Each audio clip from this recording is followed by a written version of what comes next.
নমস্কার। Operation Lions road নাম দিয়ে ইসরায়েল ইরানকে অ্যাটাক করেছে এবং এয়ার স্ট্রাইক করছে এবং লেটেস্ট খবর পাওয়া অনুযায়ী ইরানিয়ান ডিফেন্স মিনিস্টারকে ইসরায়েল মেরে দিয়েছে এবং সেটা বিভিন্ন সূত্র মারফত সেটা কনফার্ম করার চেষ্টা করছে এবং এটা যদি হয় তাহলে কিন্তু একটা বড় মাপেরই ওয়ার তাদের মধ্যে হতে চলেছে, কারণ ইরানেও হয়তো কিছু রিটালিয়েট করবে এবং এই যে যেটা একটা আবার টেনশন শুরু হলো, গ্লোবাল আবার জিওপলিটিক্যাল টেনশন শুরু হলো, এটার কিন্তু ইম্প্যাক্ট আবার ইন্ডিয়ান স্টক মার্কেটে পড়তে চলেছে। এবং ইন্ডিয়ান স্টক মার্কেট এই ধরনের সিচুয়েশনের ক্ষেত্রে এবং গলফ কান্ট্রির ওয়ারের ক্ষেত্রে খুবই সেন্সিটিভ, কারণ আমরা জানি যে ইন্ডিয়ার অয়েল ইম্পোর্ট একটা কান্ট্রি, ইম্পোর্ট নির্ভরশীল একটা কান্ট্রি।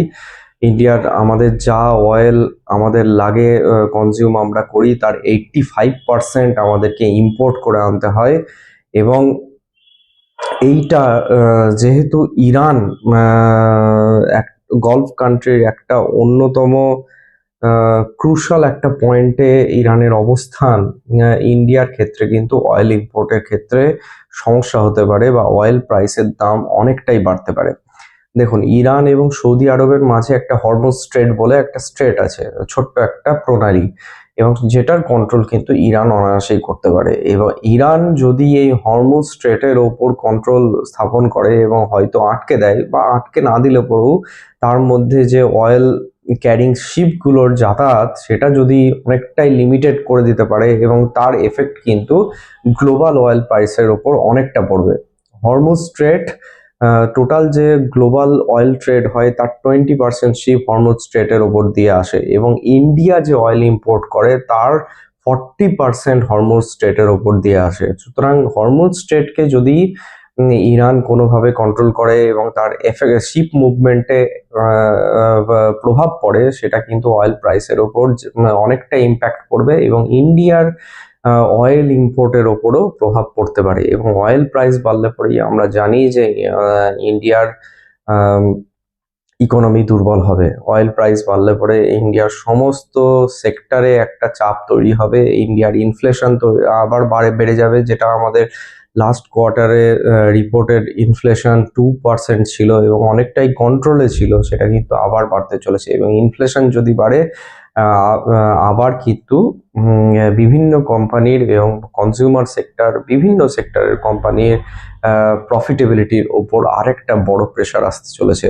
এবং ইন্ডিয়ার জিডিপির যে প্রজেকশন ছিল যে এপ্রিলের এন্ডে, মার্চের এন্ডে আমরা 7.2% রিয়াল জিডিপি গ্রোথ আমরা পেতে পারি, সেটাও কিন্তু আবার আনসার্টেন হয়ে যেতে পারে যদি এই ইনফ্লেশনেরই আবার কিছু মুভমেন্ট হয় এবং ইনফ্লেশনটা আরো যদি বাড়ে। এবং এই ওয়ারের জন্য কিন্তু ইন্ডিয়ার জিডিপি হয়তো এই ফিনান্সিয়ালের FY26-এ ইন্ডিয়ার যে রিয়াল জিডিপির যে প্রজেকশন সেটা হয়তো অ্যাচিভ করে যাবে, কিন্তু নেক্সট কোয়ার্টার বা নেক্সট ফিনান্সিয়াল ইয়ারে আবার হয়তো ইম্প্যাক্ট পড়তে চলেছে। এবং আমরা জানি যে ইন্ডিয়া যেহেতু বাইরে থেকে তেল আমদানি করে, 85% of India's oil consumption are from import, oil import. তাই এটা যদি হতে থাকে এবং অয়েল প্রাইসের দাম যদি বাড়তে থাকে, তাহলে ইন্ডিয়ান রুপি আবার পড়ে যাবে। ইন্ডিয়ান রুপি, অয়েলের দাম যদি বাড়ে তো ইন্ডিয়ান রুপি আবার পড়ে যাবে। এবং ইন্ডিয়ান রুপির পড়ে যাওয়া, ডলারের তুলনায় ইন্ডিয়ান রুপির পড়ে যাওয়ার অর্থই হচ্ছে ইন্ডিয়ার ইনফ্লেশন। এবং ইনফ্লেশন সব দিক থেকে আবার আমাদেরকে মারতে পারে। তো দেখুন, এবার আপনারা বলবেন যে ইরান থেকে কি ইন্ডিয়া অয়েল ইম্পোর্ট করে? সেটা নয়। ইরান থেকে oil import totally India close করে দিয়েছে যবে থেকে ইউএস ইরানের উপর একটা স্যাংশন অ্যাপ্লাই করেছিল। আগে করতো, ইরান থেকে একটা কনসিডারেবল অ্যামাউন্টের অয়েল ইন্ডিয়া ইম্পোর্ট করতো, সেটা এখন পুরোপুরি স্টপ এবং ইরান থেকে এখন জিরো অয়েল ইম্পোর্ট করে। ইন্ডিয়ার মেনলি অয়েল ইম্পোর্ট এখনো রাশিয়ার থেকে অনেকটাই পার্সেন্টেজ ইন্ডিয়া অয়েল ইম্পোর্ট করতে থাকছে, 30 থেকে 38%। তারপরে আছে কিন্তু ইরাক, অর্থাৎ 20 থেকে 25%।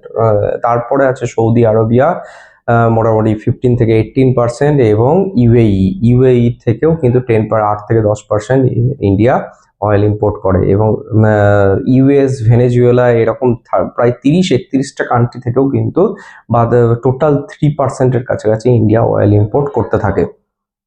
তো ইউএস ইন্ডিয়া ট্রেড ডিলের পরে হয়তো ভেনেজুয়েলার থেকে কিছুটা অয়েল ইম্পোর্ট ইন্ডিয়া বাড়াতে পারে। এখনো কিন্তু ইউএস ইন্ডিয়া ট্রেড ডিল তো ফাইনালাইজ হয়নি। ইউএস সুপ্রিম কোর্ট তো সেটাকে ট্রাম্পের ট্যারিফটাকে নাল অ্যান্ড ভয়েড করে দিয়েছে। সুতরাং ইউএস ইন্ডিয়া ট্রেড ডিল কিন্তু আবার রিস্ট্রাকচার হবে, এবং সেটার পরে ইন্ডিয়া ডিসাইড করবে যে ভেনেজুয়েলার থেকে কতটা অয়েল ইম্পোর্ট হবে। তো অয়েল ইম্পোর্ট এই যে বললাম আমি, ইরাক থেকে 20-24% এবং সৌদি আরব, ইউএই থেকে যথাক্রমে 15-18 এবং 8-10%, অর্থাৎ টোটাল অয়েল ইম্পোর্ট ইন্ডিয়ার প্রায় 40% অয়েল ইম্পোর্ট আসে গালফ কান্ট্রি থেকে। তার মানে ইন্ডিয়ার অয়েল ইম্পোর্টের 40% কিন্তু হরমুজ ক্যানালের ওপর দিয়ে আসে, হরমুজ স্ট্রেটের ওপর দিয়ে। তো সেটার একটা ইম্প্যাক্ট কিন্তু ইন্ডিয়ার ওপর পড়তে পারে। অয়েল ইম্পোর্টও হ্যাম্পার হতে পারে যদি হরমুজ স্ট্রেট ইরান ক্লোজ করে দেয়, স্টপ করে দেয় পুরোপুরি, তাহলে কিন্তু ইন্ডিয়ার অয়েল ইম্পোর্টও কমে যাবে। অয়েল ইম্পোর্টের ওপর একটা বড় প্রভাব আসতে চলেছে। আর যদি ক্লোজও না করে, যদি শিপের মুভমেন্টে কন্ট্রোল করে, তাও কিন্তু অয়েল প্রাইস বাড়বে, এবং তাতে অয়েল প্রাইস বাড়লে পরে ইন্ডিয়ান ইকোনমি আরো দুর্বল হয়ে যাবে, কারণ ইন্ডিয়ান রুপি দুর্বল হয়ে যাবে। কারণ ইন্ডিয়াকে এখনো অয়েল কিনতে হয় ডলার দিয়ে। তাহলে যদি অয়েল প্রাইস বাড়ে, তাহলে ইন্ডিয়াকে আরো বেশি পরিমাণে ফার্স্টে ডলার কিনতে হবে, তার মানে ডলারের দাম বাড়বে রুপির তুলনায়, তার মানে রুপি আমার কমে গেল। তো এই রকম একটা এফেক্ট আসতে চলেছে, ইন্ডিয়ার ইনফ্লেশন বাড়তে চলেছে। তো আমাদেরকে এখন লক্ষ্য রাখতে হবে যে ওয়ারটা কত দূর যায়। মানে এই যে আজকে সবে নতুন যে মুভমেন্টটা চালু হলো, এইটা কতদূর যেতে পারে। এটা যদি তাড়াতাড়ি শেষ হয়ে যায় তাহলে ইম্প্যাক্ট কম হবে। যদি এটা দীর্ঘকালীন রাশিয়া ইউক্রেন ওয়ারের মতন দীর্ঘ সময় ধরে চলতে থাকে, তাহলে কিন্তু বড় ইম্প্যাক্ট পড়তে চলেছে ইন্ডিয়ান ইকোনমির ওপর, এবং ইন্ডিয়াকে অল্টারনেটিভ ব্যবস্থা ইন্ডিয়াকে তার জন্য করে নিতে হবে। দেখুন, স্টক মার্কেটে, ইন্ডিয়ান স্টক মার্কেটে ইমিডিয়েট প্রভাব পড়বে যেসব সেক্টর অয়েলের উপর ডাইরেক্টলি ডিপেন্ডেন্ট সেগুলো, যেমন ধরুন এভিয়েশন সেক্টর, যেমন আমাদের ইন্ডিগো আছে, স্পাইস জেট আছে, এই সমস্ত সেক্টরের ওপর সরাসরি প্রভাব পড়বে। এভিয়েশন ইন্ডাস্ট্রি স্টকগুলো দেখবেন যখনই খুলবে মার্কেট ছুটির পরে, তখনই কিন্তু এটা ডাউনে খুলবে। তারপরে এভিয়েশন ইন্ডাস্ট্রি হলো লজিস্টিক ইন্ডাস্ট্রি, যে ইন্ডাস্ট্রি লজিস্টিক ইন্ডাস্ট্রি অর্থাৎ পণ্য পরিবহন যে ইন্ডাস্ট্রি আছে, সেই ইন্ডাস্ট্রির আরো বেশি পরিমাণ ফুয়েলের দরকার, এবং ফুয়েল যত দাম বাড়বে সেই ডাইরেক্ট ইম্প্যাক্ট পড়বে অটো ইন্ডাস্ট্রির ওপর পড়বে। লোকে হয়তো গাড়ি কেনা বন্ধ একটু কমাবে। আমাদের কেমিক্যাল ইন্ডাস্ট্রির ওপরও পড়তে পারে, কেমিক্যাল ইন্ডাস্ট্রি, পেন্টের ওপর পড়তে পারে, পেন্টের জন্য অয়েল দরকার, ক্রুড অয়েল দরকার। তো এই সমস্ত ইন্ডাস্ট্রির ওপর কিন্তু ডাইরেক্ট প্রভাব পড়বে। অয়েল মার্কেটিং কোম্পানি বা যেসব কোম্পানিগুলো নিজস্ব অয়েল রিজার্ভ আছে ইন্ডিয়ার মধ্যে, সেগুলো হয়তো কিছুটা বেনিফিটেড হতে পারে, কারণ ইন্টারন্যাশনাল অয়েল প্রাইস যত বাড়বে সেই কোম্পানিগুলো সামান্য পরিমাণ হলেও পরেও বেনিফিট পায়। তো সেটা হতে পারে, কিন্তু অয়েল ক্রুড অয়েলের উপর ডিপেন্ডেন্ট সেক্টরগুলো যেমন aviation, auto, logistic, chemical, paint, এগুলোর উপর সরাসরি প্রভাব পড়বে, এবং শেয়ার প্রাইস কিন্তু কমতে পারে।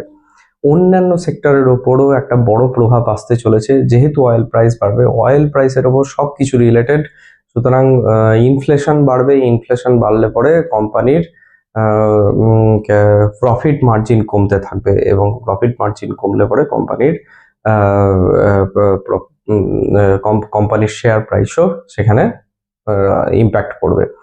তো ইমিডিয়েট ওই স্টকগুলোর ওপর আমাদেরকে লক্ষ্য রাখতে হবে, সেগুলোর ওপর প্রেশার আসতে চলেছে। কিছু ডিফেন্সিভ স্টক বাড়তে চলেছে। ডিফেন্সিভ স্টক মানে ধরুন HUL, বাজাজ ফাইন্যান্স, এই সমস্ত defensive stock, large cap defensive stock, সেগুলোর হয়তো কিছুটা গ্রোথ হতে পারে। ITC, এগুলো হচ্ছে ডিফেন্সিভ স্টক, মানে FMCG এবং লার্জ ক্যাপ, এই স্টকগুলো দেখবেন হয়তো কিছুটা গেইন করতে পারে। তো এই গেল স্টক মার্কেট। আবার গ্লোবাল টেনশন যেহেতু বাড়ছে, জিওপলিটিক্যাল টেনশন আবার শুরু হয়েছে, এবং ব্যাপক হারে শুরু হয়েছে। গোল্ড এবং সিলভারের দাম আবার বাড়তে চলেছে। গোল্ডের দাম বাড়লে পরেই দেখবেন সিলভারের প্রাইসও কিছুটা হলেও ফলো করবে, যেহেতু গোল্ড সিলভার রেশিও একটা মেনটেন করা ব্যাপার থাকে, তো গোল্ডের প্রাইস আবার বৃদ্ধি পেতে পারে। তো এইটার দিকেও আমাদেরকে নজর রাখতে হবে। গোল্ডের প্রাইস বাড়লে পরে গোল্ড জুয়েলারি কোম্পানিগুলো আরো হয়তো কিছুটা বেনিফিটেড হতে পারে, যেটা আমরা দেখতে পাচ্ছি লাস্ট 2 কোয়ার্টারে গোল্ড জুয়েলারি কোম্পানিগুলো খুব ভালো পারফরমেন্স করেছে। সুতরাং এইবারও কিন্তু গোল্ডের প্রাইস বাড়ার জন্যে আমরা দেখবো, মানে লক্ষ্য রাখবো যে গোল্ড জুয়েলারি কোম্পানিগুলো কি করছে। এবং gold as a commodity price তো বাড়বেই। যদি আপনারা সোনার গয়না কেনেন, হয়তো 2-3 মাস আগে কিনে রেখেছেন, সেগুলোর প্রাইস কিন্তু আবার বাড়তে চলেছে। তো এই গেল ইম্প্যাক্ট। এখন আমাদেরকে লক্ষ্য রাখতে হবে, আমরা শুধু তাকিয়েই দেখতে পারি যে যুদ্ধ কতদিন চলছে বা যুদ্ধ তাড়াতাড়ি শেষ হচ্ছে কিনা। তবে আমার যেটা পার্সোনাল ধারণা, যে ট্রাম্প কিন্তু যুদ্ধকে বেশি দিন টানবে না। ট্রাম্প এরকম কিছু লোকের দ্বারা কন্ট্রোলড, যারা যুদ্ধ চায় না, যারা পিওর কর্পোরেট সেক্টরের লোক এবং পিওর বিজনেসম্যান। বিজনেসম্যানরা কখনো যুদ্ধ জিইয়ে রাখতে চায় না। তারা সবসময় চায় যে যুদ্ধ থাকবে না, আমরা শুধু বিজনেস করে যাব এবং ইকোনমিক বেনিফিটের দিকে নজর রাখবো। তো আমার মনে হয় যে ট্রাম্প বেশি দিন যুদ্ধ টানবে না, এটা তাড়াতাড়ি এন্ড হবে। তো তাড়াতাড়ি এন্ড হলে পরে ইন্ডিয়ার পক্ষে মঙ্গল। ইন্ডিয়ার ইনফ্লেশনারি যে এফেক্ট আমরা ভয় পাচ্ছি, আমরা অ্যাপ্রিহেন্সিভ হয়ে আছি যে এটা আসতে চলেছে, সেটা হয়তো আসবে না, তাড়াতাড়ি হয়তো নিপটে যাবে ব্যাপারটা। তো এই গেল মোটামুটি আজকের আপডেট। আপনারা দেখুন, লক্ষ্য রাখুন, শেয়ার মার্কেটে ইনভেস্ট করুন, শেয়ার স্টাডি করুন, আমার ভিডিও দেখুন।